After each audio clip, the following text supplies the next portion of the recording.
All right. So here we go. Come on, Creed. So today's topic is, does the Bible have continuity in it? And is it reliable as it pertains to its core doctrine? As it pertains to its core doctrine. This debate starts in a particular place. John chapter 10, verse 36 is where it all starts. Actually, let's go with 30. And I'm paraphrasing. Jesus says, I, Father, are one. Right? Bring it on! What does that mean? That they're one in essence. One in essence. Yeah, I one means so Jesus and the Father one in essence. So he's claiming to be. A little bit later, the Israelites, they pick up stones to stone this guy who's making this bold claim that he's Yahweh. Am I right? That's right. And in John chapter 10, verse 36, Jesus makes an even bolder claim by anchoring his position in the Godhead when he says, I am the Son of God. Dun dun. Boom, boom. You believe that? 100%. But we have a precept. And that precept says that if a prophet or a dreamer arises and they do true miracles, true prophecies and true miracles, that you should not listen to him. If he calls you to worship a God that you or your forefathers have not known. Let me ask you a question then. Did Jesus do true miracles? Yes. True prophecies, huh? That's right. So that criteria in Deuteronomy chapter 13, verses 1 through 7, it kind of fits him right there, huh? No. So he didn't do true miracles and true. No, he's not a false prophet. I didn't say that. I said, That's does this particular. Well, we'll see. Okay. I'm asking you, did he do true miracles? He did. Good. So it fits him there. No. So he didn't do true miracles. No. Okay. Can we address this? So, guys, his argument is that Deuteronomy teaches that if a prophet comes and teaches you or presents to you a God other than that you've known, then that person, even if he does miracles or has given true prophecies, he's a false prophet. So he's asking me, does this appeal to Jesus? My answer is no. He's not a false prophet. Step by step, ladies and gentlemen. We don't want to rush it. He's jumping to the conclusion. I haven't said Jesus is a false prophet. Did you hear me say that? Did anybody hear me say Jesus is a false prophet? You alluded to it, yes. Did I say it though? You said that this fits Jesus. I didn't say it, young man. I didn't say it. Let's take it step by step. Does Jesus do true miracles is the question. Yes, he does. So far he fits Deuteronomy chapter 13, verse 1. No. See, notice what you're trying to do. Does Jesus do true miracles? Yes. Does he give true prophecies? Yes. But in the context about a false prophet doing we haven't got there yet. But that's what Deuteronomy 13 is talking about. Can we get there step by step? I was already there. You're jumping the gun.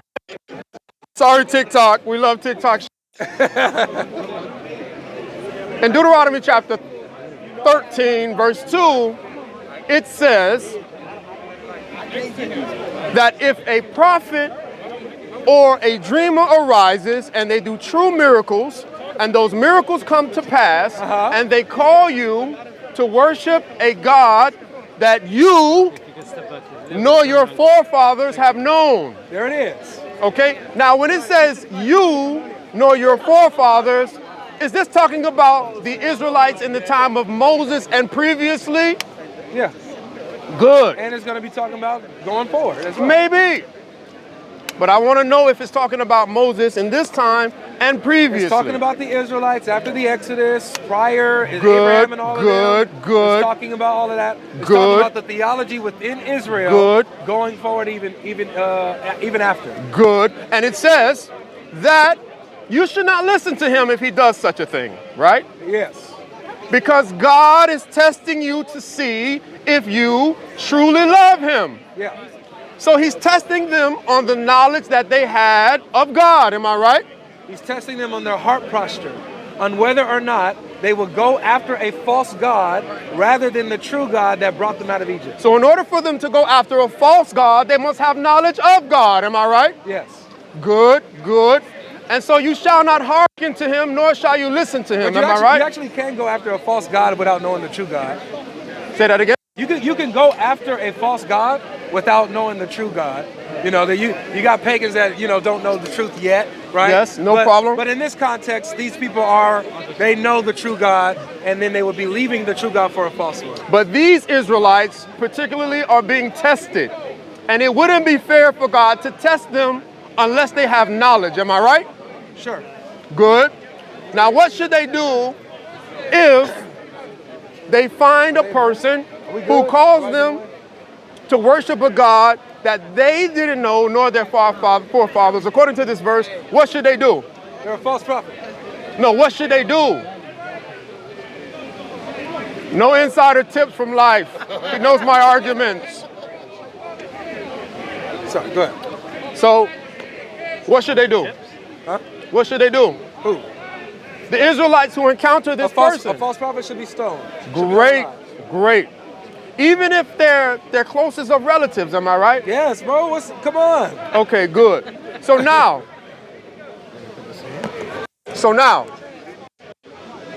when you look at this precept, I want you to imagine that you're in Judea, first century Judea. And the Israelites have stones over Jesus' head, and they're about to stone him. I want you to tell me, what would Jesus point to in the Torah, the first 5 books, to make them stop? I want you to say, I'm Jesus, I'm on the ground, my hands are up. Wait, look at Genesis chapter 18. It's going to tell you it's me. Don't stone me. Oh, thanks for the verse.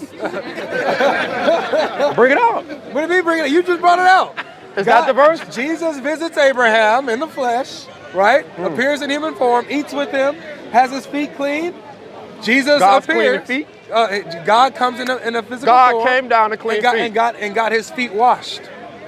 God got his feet washed. God got his feet so washed. God's feet was dirty. By Abraham. It's actually what you do as a courteous to travelers. That's a courteous. In ancient times you show as a courtesy to your guests. You wash their why feet is God's and you feet feed dirty? them. It's not saying that his feet are dirty. It's a courtesy. Okay, I understand. No problem.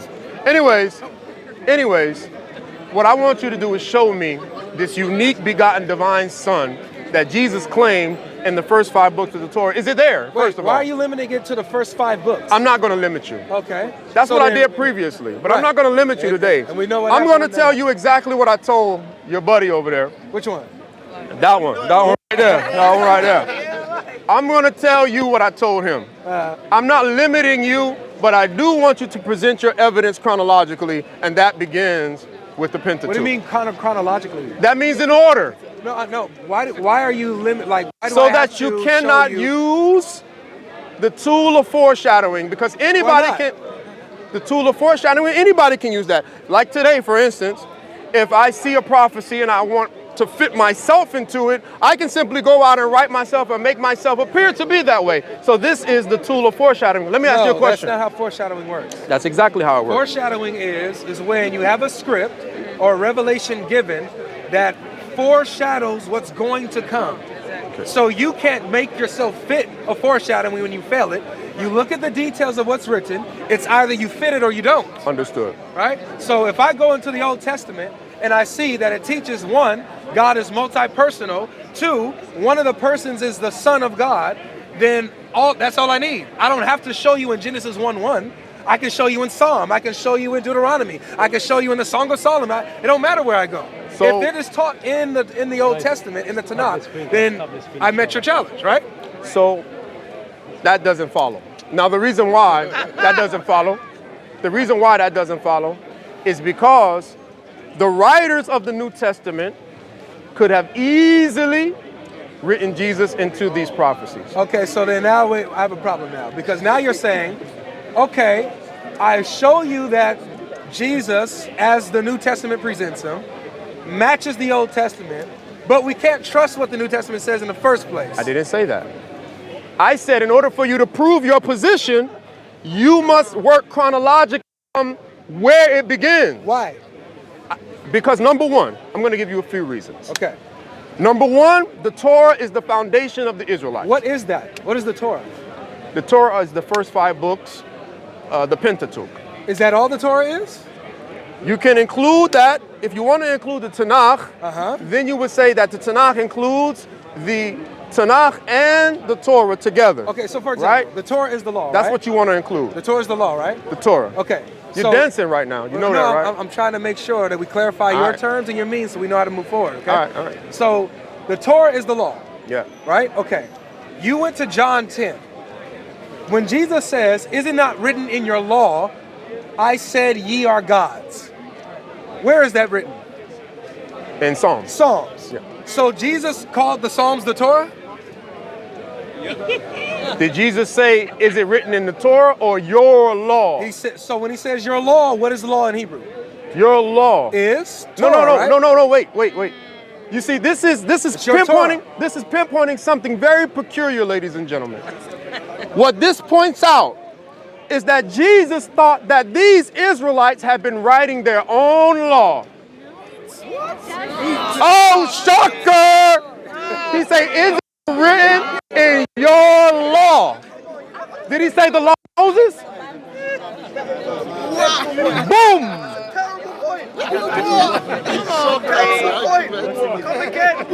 Look at the Christians rumbling. Look at them rumbling against General Creed. Look at them rumbling.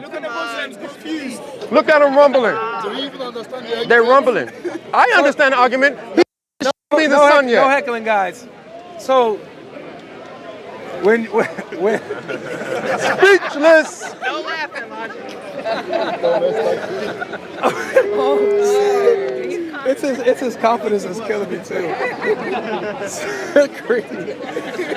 So when Jesus says, "Is it not written in your law?" Yes. You're saying that Jesus is accusing them of corrupting the book? Didn't he do so? Not this. But didn't he accuse them of corrupting? He never accused them of corrupting the book. Are you sure? Yeah, show me where he does that. Man, you setting yourself up for failure. Where's my phone? You want to use mine? I can't remember the verse. I got it in a file over there. What would be the wording? Let me see here. Oh, I don't remember. The wording would be that he came to correct. He came to correct what had been lost. That one. Yes. He came to correct what had been lost. That is the verse. That doesn't exist. That exists. No. That exists. So, okay. Should I take my phone from this lady and show you? You can use my phone. I don't know the verse. I need my phone. Look, I know what you're talking about. What he's actually talking about, guys, is he says, Jesus says, let me help, man. He said that Jesus said that he came to correct what had is been lost. No. He says, I came to save the lost. That's not the verse. That's in Mark That's not the verse. 10. Yes, it is. That's not the verse. That's the verse you're thinking of, That's bro. not the verse. That's not the verse. Is that the verse? It doesn't exist. It doesn't exist. It doesn't So exist. what happened to that verse?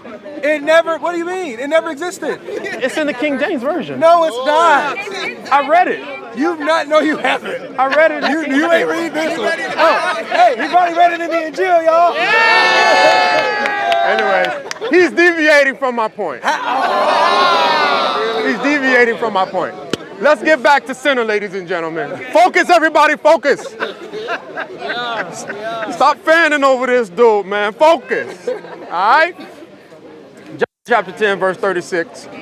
Clearly, Jesus is making a point to say he is the Son of God. All I'm asking you to do very simply, and any Christian should be able to do this, with all honesty, if you believe that your book has continuity in it of your core doctrine, which means the Son of God, can you be a Christian without believing in the Son of God? No. That he is the eternal, unique, begotten, divine Son? No. Can you? The answer is absolutely not. So that means your core doctrine must be throughout your book. All I'm asking him to do is show me in the law of Moses that we're going back and forth about, is to show me this unique, begotten, divine Son of God that Jesus is claiming. If he cannot, he is a false prophet. He is not the Messiah. Your book has no credibility, and you should all of you should take your shahada today. MashaAllah. MashaAllah. No. So everybody, listen. This is nice. I want to thank Creed for coming out, giving us a good conversation, man. So I'm trying to wrap my head around what you're asking me to do, okay? Because at first you told me that you're not limiting me to the 5 books of Moses. You said I can use the whole Old Testament. But now you're demanding that I show you my exact flushed out theology in the first 5 books, right? That's what you're asking me. So look, this is what I'm a little confused. Do you agree, for example, that it is a core doctrine of Islam that Jesus is nothing but a messenger? That's not a core doctrine. That's not a core doctrine of Islam, that Jesus is nothing more than a messenger? It's not a core doctrine. Is it a core doctrine of Islam that Jesus is the Messiah? Yes. Okay. So it's a core doctrine that Jesus is the Messiah. So can you do me a favor? Can you show me in your first 2 chapters of the Quran where it says Jesus is the Messiah? Is that what we're talking about, my friend? Yeah. Now you're dancing around. You're trying to show whether or not I have consistency in my argument. This is how you dance around the topic. All we want to do is see the sun. I'm not talking about that one. All I want to do is see the Messiah. I'm not talking about that one. I want to see the Messiah in the first 2 chapters of the Quran. Is that the topic? It's a consistency that the topic? argument. She said, yeah, it is. Why are you fanning for him, man? Look, Creed. It's a consistency argument. So if you're going to use an argument, it's equal scales. You know what I'm saying? No worries. So I'm not trying to change the subject to the Quran. I'm just showing you how your argument doesn't work. It's not consistent. No worries. We can. If you guys, after I finish dismantling your boy, you guys can actually come to me and grill me on my belief system of Islam, and I will show you that we have 100% continuity in our pages of the Quran. That's what I'm asking. Do you have where the Quran says Jesus is the Messiah in your first 2 chapters of the Quran? Yes. Now, why did I say that is a core doctrine? It's because I'm going to explain. I didn't ask why. You're deviating, so I'm going to deviate with you. I'm not deviating. I'm on your point. Look, if you give me an argument, and I'm noticing that the method of your argument is trash, I'm going to show you that it's trash by using it against you. Right. And so when you see, it's like rules for thee but not for me, it don't work like that. I got you. It's either this works for both of us or it don't work for none of us. No problem. So look, when I said to you that Jesus is the Messiah is a core doctrine of ours, that just means we believe in the messengership of him. And the reason why him specifically is because he's the one that comes before the Prophet Muhammad sallallahu alaihi wasallam. He's the one that spoke about the Prophet Muhammad sallallahu alaihi wasallam. And by default, believing in the last messenger is one of our core messages. That's the only reason. That's the only thing I meant by that. Creed, I love you. Because when you take your that. shahada, you say ashhadu an la ilaha illallah, ashhadu anna Muhammad rasulullah. And so in that, as a Christian, if you become a Muslim today, then of course you have to denounce Jesus Christ as God, right? So that's the only reason I said that. But in reference to the actual core doctrine that we have about God, and that's what we're talking about right now. We're not talking about messengership. We're not talking about prophethood. All those are core messages, but that's not the foundational core message of Islam. The foundational core message of Islam is that none has the right to be worshipped except Allah alone, without partner. Can you be a Muslim and not believe Jesus is the Messiah? No. All right. So you said it's a core doctrine. Yes. You can't be a Muslim and reject this. Yes. Where is this in your first 2 chapters of your book? Yes. So, again, that is not the core doctrine of God. Is it not Allah who's saying this? That is not the core doctrine of God. You get this. You believe that Jesus Christ is the Son of God. He is the Messiah and God. Am I right? Of course. That is the main message of Christianity. And one of the main messages No, not one of the main Jesus messages. is the Messiah that's going to come back Our and destroy message the says, Dajjal, La right? ilaha illallah, none has the right to be worshipped but Allah. It's not that Jesus is the Messiah. If someone was to say, no. Message? If someone says, Ashhadu an la ilaha illallah, wa ashhadu anna Muhammadan Rasulullah, they become a Muslim and they never have to mention Jesus. Is that a core doctrine? Yes, I said yes. Okay. I said yes. So all I'm asking for is to show me your core doctrine of Jesus being the Messiah. No worries. As soon as you show me the Son, I'm going to show you. I'm going to show you that. 1 second. This could be over 10 minutes ago. Yes. If you just was honest and said that doesn't exist, and therefore I need to read that standard. Just 1 second. And that standard is actually a bad standard because I can't even uphold to what I'm telling you. I'm going to tell you why. Let me finish. Go ahead. So what we're seeing here is that according to your own argument, you can't uphold. Let them listen, please. According to your own argument, you can't uphold your own methodology. I can't. And demands. So therefore, you can't limit me to your methodology that you can't hold. I can. So I would definitely show you a divine Son of God in the Old Testament. I'm not limited to Genesis, Exodus, Leviticus, Numbers, Deuteronomy. I can use Psalm. I can use Song of Solomon. I can use Proverbs if I want. I can use Zechariah, Zephaniah. Amen. I can use whatever I want in the Old Testament. Hallelujah. Does it make sense? Yeah, he said hallelujah, y'all. If I raise my hands, y'all gonna go yay too? Yeah! Let's clap it up from here. Yeah, agree. Anyway, the reason why that argument doesn't stand, right? The reason why that argument doesn't stand is because the reason why I'm holding you to a particular standard is simply because, number one, the authors of your Bible are separate. They're separate. You have Moses, who has a book, the first 5. Then you have the New Testament writers. And then you have the writings of Paul. All of those are separate, but you claim that they have continuity. You claim that. The Quran doesn't have this problem. The Quran is one author, Allah subhanahu, that's it. Revealed to one man, that's it. Uthman. If you guys believe that, you got a real problem. Yeah. But anyways,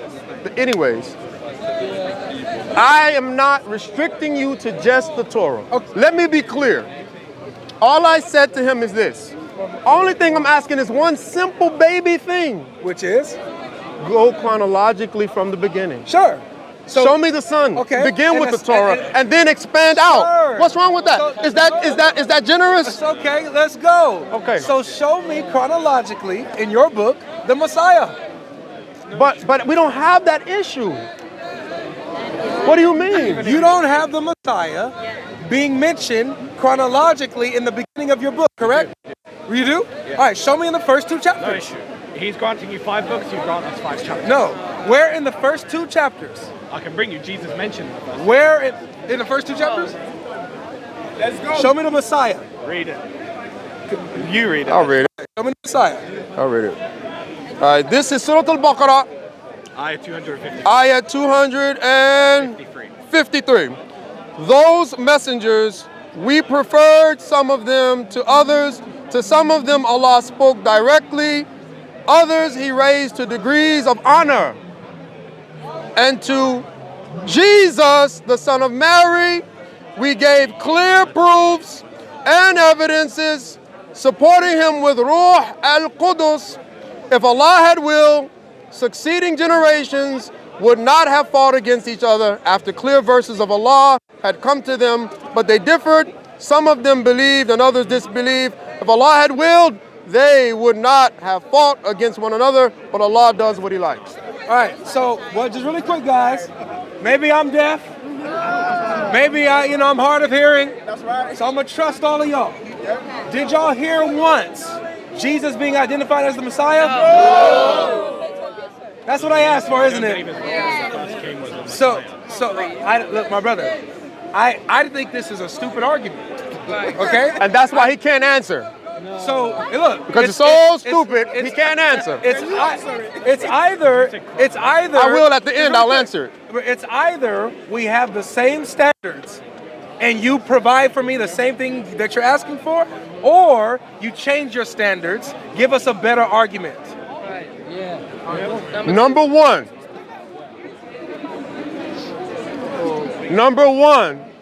the author of the Quran is one. We don't have a compiled book from different authors. We don't have a combined book and claim continuity. We don't have this problem. This is just nonsense. The Quran doesn't have it.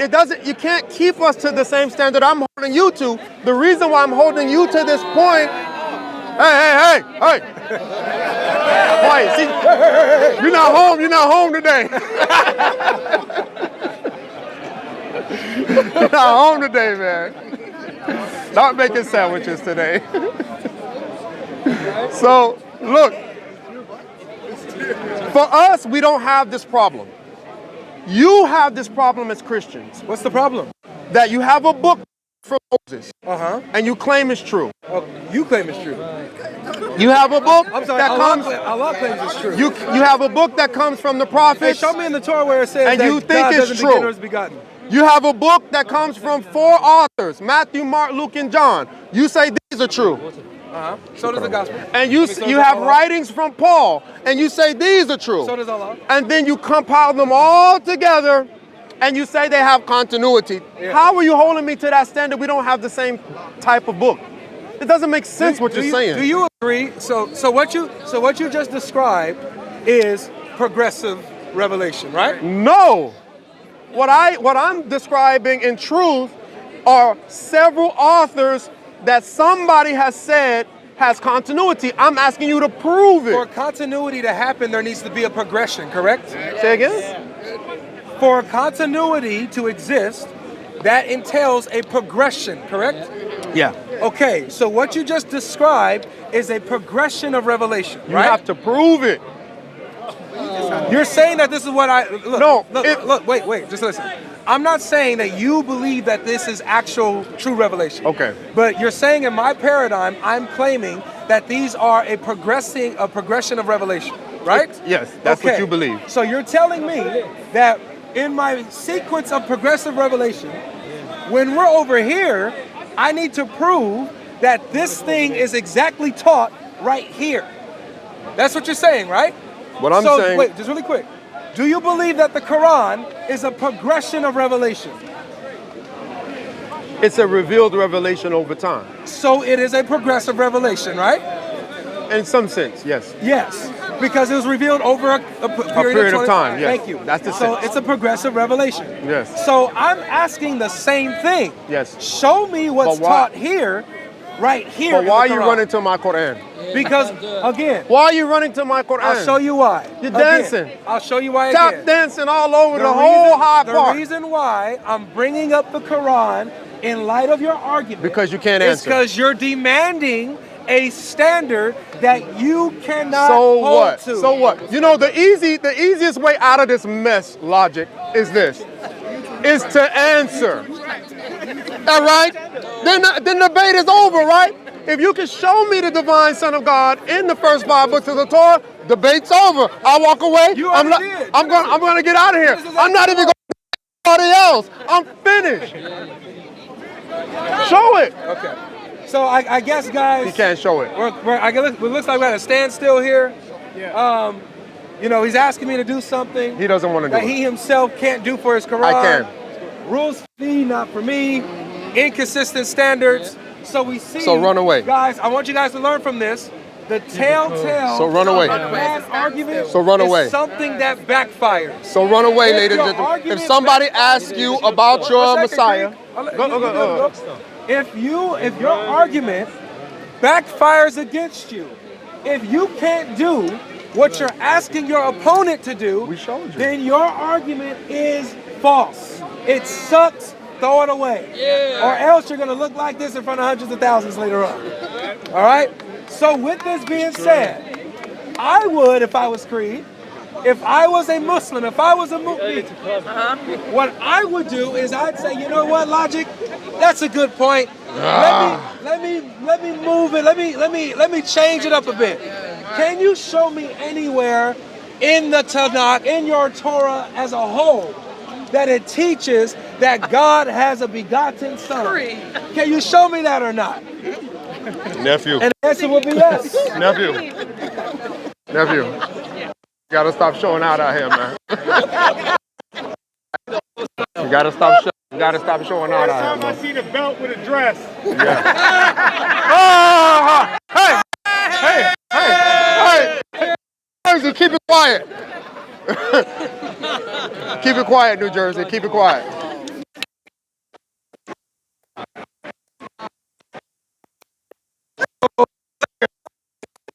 So,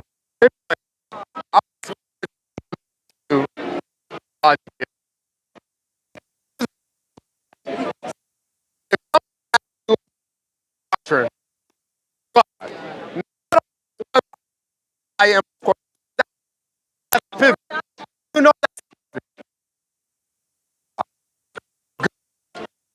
God. You believe it needs to be in the Bible. If you told me that's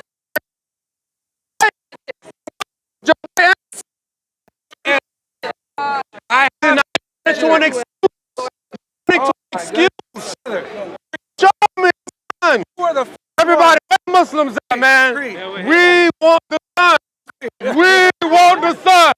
Where the Muslims at? We want everybody on TikTok. We want the sun. Come on, man. Remember where Christians like the word. So we have the sun. We have the sun. That's better. Anyway, I don't want how this. Good debate. That's the nice.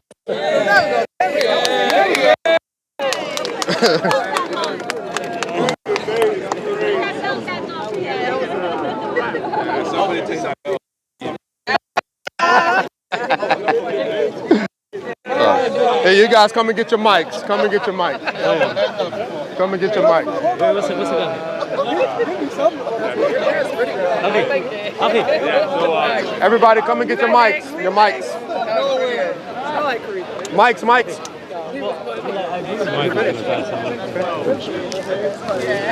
This one?